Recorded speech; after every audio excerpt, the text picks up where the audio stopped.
Ji. Assalamu alaikum. My name is Tasneem Fatma, and I did BS honors in English linguistics and MPhil in linguistics from Islamic University of Bhagalpur. And I basically preparing for SE Guard test at Knowledge Academy, Bhagalpur. And today the topic of discussion is Muhammad Ali Jinnah. First, we will discuss the birth and birthplace of Muhammad Ali Jinnah. His birthplace is 25 December 1876 at Karachi. His father name is Pooja Jinnah, जो basically चमड़े का कारोबार करते थे, businessman थे. And his mother is मिठी by. और जो इनकी अर्ली एजुकेशन है वो सिंध मदरसा जो इस्लाम से है. और फिर इन्होंने क्रिश्चियन मिशनरी हाई स्कूल से जो है वो मैट्रिकुलेशन किया है, मैट्रिकुलेशन. और फिर इसके बाद ये इंग्लैंड चले गए थे 1892 में. और 1892 में इंग्लैंड जाने से पहले इन्होंने शादी की थी. और जो जिनसे शादी की थी उनका नाम क्या था आपको पता है? पहले की थी जी, एमी भाई. तीन भाई हैं. और फिर 1892 में ये इंग्लैंड चले गए थे. वहाँ पे इन्होंने लॉ की डिग्री, बेसिकली ये बिजनेस पढ़ने गए थे वहाँ पे, लेकिन फिर इन्होंने वहाँ से लॉ की डिग्री ली. और फिर 1896 में ही वापस आए थे इंग्लैंड से. और फिर 1900 में ये बॉम्बे प्रेसिडेंसी के इनके इनको इसके प्रेसिडेंट बने. और फिर इन्होंने 1906 में जो है ना ये कांग्रेस ज्वाइन की थी. ये बेसिकली बोखले साहब से इनसे इम्प्रेस हो गए, इन्होंने कांग्रेस ज्वाइन की. और फिर 1909 में ये मेंबर ऑफ लेजिस्लेटिव काउंसिल बने, और जिसको विस्रॉय काउंसिल भी कहा जाता है कांग्रेस. फिर इंपीरियल लेजिस्लेटिव असेंबली भी इन्होंने, इंपीरियल लेजिस्लेटिव काउंसिल भी इन्होंने ज्वाइन की थी 1910 में. और फिर इसको रिजाइन किया था कायदे आज़म ने 1919 में.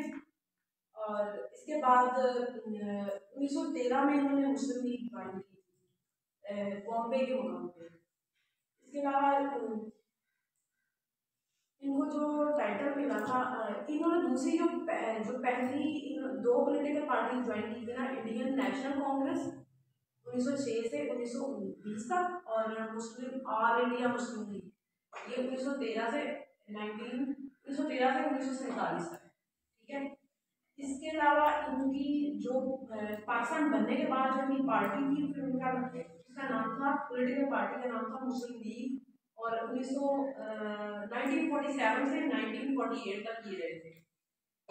इसके अलावा लखनऊ पैक्ट हुआ था. लखनऊ पैक्ट जो है 1916 में हुआ. ये मुस्लिम लीग और कांग्रेस के दरमियान में हुआ था. बेसिकली यूनिटी के थ्रू उन्होंने मतलब अपनी इंडिपेंडेंस लेनी थी ना अंग्रेजों से, तो ये बेसिकली उससे रिलेटेड था.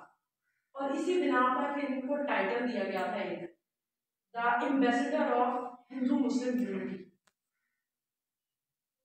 और ये टाइटल बेसिकली जिन्होंने इनको दिया था वो एक इंडियन वुमन थी, उनका नाम था सरोजिनी नायडू. और फिर 1919 में जो है वो रॉलेट एक्ट आया. ये बेसिकली कायदान जो थे इस एक्ट के खिलाफ थे, क्योंकि इसमें जो मुस्लिम्स थे उनके राइट के बारे में इतनी बात नहीं हुई. तो इसलिए फिर इन्होंने इसको ब्लैक लॉ या काला कानून का भी टाइटल दिया था. फिर इसके अलावा 1920 में इन्होंने कांग्रेस को रिजाइन किया था नॉन कॉपरेशन मूवमेंट की वजह से. ठीक है. फिर 1927 में दिल्ली प्रपोजल फर्स्ट टाइम मुस्लिम लीग ने सरेंडर किया था सेपरेट इलेक्टोरेट के लिए. और इसके अलावा फिर 1928 में जो है वो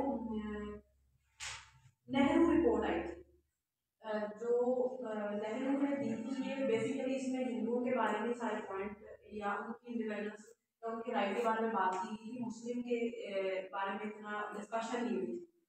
तो फिर इसके जवाब में 1929 में 1929 में कायदे आजम ने अपने 14 पॉइंट्स दिए थे। डेट क्या थी? 21 मार्च 1929 को कायदे आजम ने 14 पॉइंट्स दिए थे। ये जो 14 पॉइंट्स थे, इनको डेवलप करने में जिन्होंने इनकी हेल्प की थी वो थे मोहम्मद अली जौहर। और जो इनकी सेकंड मैरिज थी वो किनसे हुई थी? रत्ती बाई से। और ये कब हुई थी? 1918 में। और ये किन की बेटी थी? एक इंडस्ट्रियलिस्ट है जिनका नाम था दिनशा पटेल, ये उनकी बेटी थी। इसके अलावा फिर 1930 में राउंड टेबल कॉन्फ्रेंस हुई। आप लोगों को पता है कि राउंड टेबल कॉन्फ्रेंस जो थी वो कहाँ पे हुई थी? लंदन। ये फर्स्ट राउंड टेबल कॉन्फ्रेंस कब हुई थी? 1930 में। इसको कायदे आज़म ने ज्वाइन किया था या नहीं? ज्वाइन किया। और सेकंड राउंड टेबल कॉन्फ्रेंस कब हुई? 1931 में। इसको कायदे आज़म ने ज्वाइन किया था या नहीं? इसको और जो थर्ड राउंड टेबल कॉन्फ्रेंस थी ये कब हुई थी? 1932 में, 1932 में। ये इसको कायदे आज़म ने ज्वाइन नहीं किया था। इनकी जगह इनकी जगह पे कौन आए थे? अल्लामा इकबाल। ठीक है। और इस टाइम पे फिर कायदे आज़म का सेल्फ एग्जाइल पीरियड स्टार्ट हुआ। तो उन्होंने सेल्फ एग्जाइल पीरियड जो थी, सेल्फ एग्जाइल क्यों किया ये पता है आपको?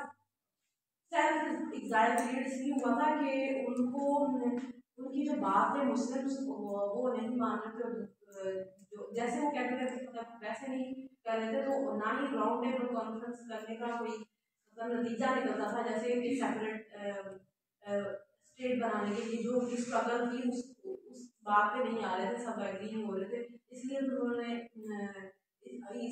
इसमें जाना छोड़ दिया। फिर वो लंदन चले गए थे और 1931 से लेके 1934 तक 1931 से 1934 तक जो है ना उनका सेल्फ एग्जाइल पीरियड रहा। फिर दोबारा जब second third round table conference के बाद अल्लामा इकबाल ने कन्विंस किया कि आप ही मुसलमानों के लीडर हैं और आप ही इनको मतलब एक पेज पे ला के इनके राइट्स के बारे में बात कर सकते हैं, तो आप दोबारा ज्वाइन करें। तो फिर इन्होंने इसलिए दोबारा फिर वापस आए थे इंडिया इनके कहने से। और ये प्रेसिडेंट जो थे मुस्लिम लीग के कितने साल रहे थे? 15 साल। और एक क्वेश्चन है कि ये मतलब इन्होंने दो पार्टीज को एट अ टाइम ज्वाइन किया, तो वो कितने ईयर दो पार्टीज में एक मेंबर रहे? हाँ वो कितने साल? कौन सी थी? मतलब मुस्लिम लीग और कांग्रेस को एट अ टाइम ज्वाइन किया, तो ये कितने ईयर जो है मेंबर कंबाइन ज्वाइन किया? तो वो कितने ईयर? वो 7 ईयर्स। 7 साल। कोई तीसरी पार्टी भी थी? नो सर, ये पहले दो पार्टी थी। ना, तो इन्होंने बेसिकली क्या है एट अ टाइम कितने साल दो वर्किंग की दो पार्टीज में। मुस्लिम लीग को इन्होंने 15 साल तक मतलब किया और जो एट अ टाइम दो पार्टी को ज्वाइन किया था वो साल। वैसे कौन कौन सी पार्टीज इन्होंने ज्वाइन की थी? एक तो कांग्रेस और एक कांग्रेस का जिसका नाम है पूरा इंडियन नेशनल कांग्रेस, और थर्ड इसके अलावा सर यूनियनिस्ट पार्टी जो थी ना, इसमें सिकंदर जिना पैक्ट भी हुआ था, उसमें भी इन्होंने शमूलियत की थी 1937 में। ये कांग्रेस किसने बनाई थी, मतलब कब बनी और किसने बनाई? कांग्रेस बेसिकली किसी को पता है? जी, ये OH Hume plan of human थे, उन्होंने ये 1885 में, हाँ जी ब्रिटिश थे, उन्होंने ये बनाई 1885 में। हाँ 1885 में। मिस्टर ए इसके बाद 1940 में लाहौर रेजोल्यूशन हुई थी जिसको एड्रेस किसने किया था? फजलुल मौलाना एक फजलुल हक। और कायदे आज़म ने जो क्विट इंडिया मूवमेंट थी वो कब हुई थी? क्विट इंडिया वो 1944 1942 में हुई। 42 हाँ 1942 में हुई थी। और ये किसकी मूवमेंट ये स्टार्ट की गई? गांधी ने स्टार्ट की है फर्स्ट बार। गांधी ने फिर इसके बाद कायदे आज़म ने स्टार्ट की। तो फिर क्विट एंड कायदे डिवाइड, इसके रिस्पांस में कौन सी मूवमेंट स्टार्ट वो की? डिवाइड एंड क्विट था कि क्विट एंड मतलब डिवाइड, ये तकसीम कब करो। हुई थी? ये उसके एक साल बाद 1943 में हुई थी। 1943 में हुई। और गांधी जिना टॉक का जो दूसरा नाम है उसको क्या कहते हैं? वो रोलेट एक्ट। रोलेट एक्ट, नहीं, राजगोपाल चारिया फॉर्मूला कहते हैं। ये कब हुआ था? 1944 में। 1944 में। और 7 अगस्त 1946 को ये मतलब कराची आए थे जिना। और फिर 11 अगस्त 1946 को फर्स्ट टाइम ये मुसलमानों के जो है as a speaker Muslim League appear हुए थे, एड्रेस किया था उन्होंने, मुस्लिम के डिक्लेयर हुए थे स्पीकर। और 12 अगस्त 1947 को जो इनको टाइटल मिला था वो क्या मिला था? सरकार नहीं, इनका जो कायदे आज़म, इनको आगे हम जिस नाम से कायदे। तो वो ये किसने- टाइटल किसने दिया था? ये मौलाना मजहर हुसैन रिजवी, मजहरुद्दीन ने दिया 1938 में पहले। हाँ, फिर बाद में ये ऑफिशियली गवर्नमेंट में दिया 12 अगस्त 1947 में। हाँ। और इन्होंने स्टेट बैंक ऑफ पाकिस्तान का इफ्तिताह कब किया? 1 जुलाई 1948। ये किसने किया था इफ्तिताह? कायदे आज़म। ये कौन सा यूनिवर्सिटी था? और इनको एक डिजीज थी, वो कौन सी डिजीज थी? टीबी। और जो इनके पर्सनल डॉक्टर थे इनका नाम क्या था? डॉक्टर एग्रीमेंट क्या था? आप बताओ क्या? ये 1955 में हुआ। 1955 में इसमें क्या डिस्कशन वगैरह हुआ? ये जो है राउंड टेबल कॉन्फ्रेंस के बाद 1955 में, सॉरी 45 55 में तो कायदे आज़म थे ही नहीं 45 हैं। चलिए बताएं किसको हुआ था, अरे ऐसे ही किस सन में हुआ था? 1945 में शिमला एग्रीमेंट हुआ था। शिमला कॉन्फ्रेंस भी कहते हैं इसको। सर जो कायदे आज़म की फैमिली थी उसमें कौन कौन थे, कितने भाई थे इनके? तीन भाई थे। तीन भाई थे। तीन भाइयों के नाम, पहले का नाम था अहमद अली जिना, दूसरे का नाम बंदे जिना टोटल 4 भाई थे। और तीसरा रहमत जिना। और इनकी सिस्टर कितनी थी? तीन तीन सिस्टर थी। शीरी जिना, मरियम जिना और फातिमा जिना। और इनकी एक बेटी थी, उसका नाम क्या था? दीना।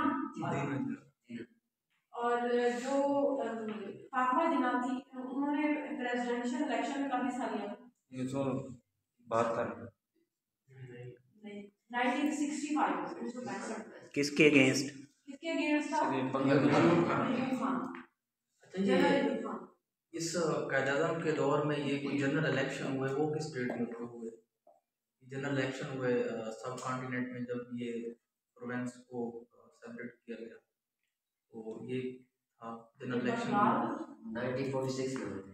ये 1945 ये शिमला एग्रीमेंट जो है ना उसके फौरन बाद हुए। 1946 45 46 तक हुए जनरल इलेक्शन। अच्छा, जो फातिमा जिना थी उनकी डेथ कब हुई थी? 1967 और किस सन में हुई थी? 1967 में। ओके। और इन्होंने एक किताब लिखी थी, इस किताब का नाम था माई ब्रदर, काफी फेमस है। कौन सी? My brother. My brother Fatima Jinnah की लिखी हुई बुक है। जी जी। गुड। और कायदे आज़म ने एक स्लोगन रेज किया था अक्टूबर 1941 में, वो काफी फेमस था। कायदे आज़म ने भी कोई किताब लिखी थी? नहीं सर। जी सर। अपनी लाइफ में कायदे आज़म ने कोई बुक लिखी? चलिए सर्च करके बताइएगा फिर। सर कंफर्म नहीं है, वैसे मुझे लगता नहीं। Faith, unity and discipline. और सर इन्होंने फर्स्ट गवर्नर जनरल का जो ओथ लिया था वो 15 अगस्त 1947 को लिया था फर्स्ट गवर्नर। और जो उस टाइम पे जब ये मतलब फर्स्ट गवर्नर जनरल बने थे, जो उस टाइम पे मोनार्क थे वो जॉर्ज 6 थे, और इनको टाइटल मिला था बाबा-ए-कॉन्ग।